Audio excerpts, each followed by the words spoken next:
قریب ہو جاؤ. بسم اللہ الرحمن الرحیم.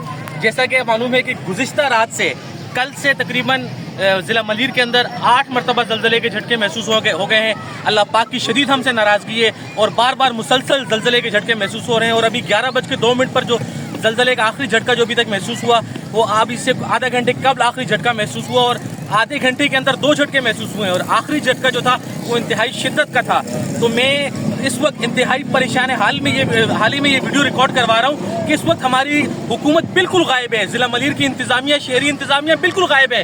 کہاں ہے ڈپٹی کمشنر، کہاں ہے اسسٹنٹ کمشنر، کہاں ہے حکومتی مشینری؟ یہ خواتین میرے کب میں آپ دیکھیں اس وقت شدید گرمی ہے گراؤنڈ کے اندر، لوگوں کے لیے کوئی انتظام نہیں کیا گیا. زلزلے کے بار بار مسلسل جھٹکے فیل ہو رہے ہیں اور خواتین گھروں سے نکل کر باہر آ چکی ہیں. پوری رات ہزاروں کی تعداد میں خواتین یہاں مظفر آباد کے تمام گراؤنڈز کے اندر موجود تھیں، قبرستان کے اندر موجود تھیں، کھلے اسکولز کے اندر موجود تھیں. لیکن اس وقت شدید گرمی ہے، آسمان سے آگ برس رہی ہے، گرمی بھی موجود ہے. یہ چھوٹے چھوٹے بچے ہیں، یہ خواتین گھروں میں بلک رہے ہیں، ان کی زندگیاں خطرے میں ہیں. خدارا میں ہاتھ جوڑتا ہوں، میں اپیل کرتا ہوں انتظامیہ سے، ضلعی انتظامیہ سے، خدارا جاگیں، ایڈوائزری جاری کریں، کوئی خیمہ بستی لگائیں، کوئی پانی کا بندوبست کریں. بھوکے پیاسے لوگ ڈر اور خوف کے مارے یہاں موجود ہیں. میں آپ سے گزارش کرتا ہوں کہ جاگیں، ہوش کے ناخن لیں. خدا نہ خواستہ کوئی بڑا سانحہ مرتکب ہو، اس کے بعد آپ جاگیں گے تو پھر فائدہ نہیں ہوگا.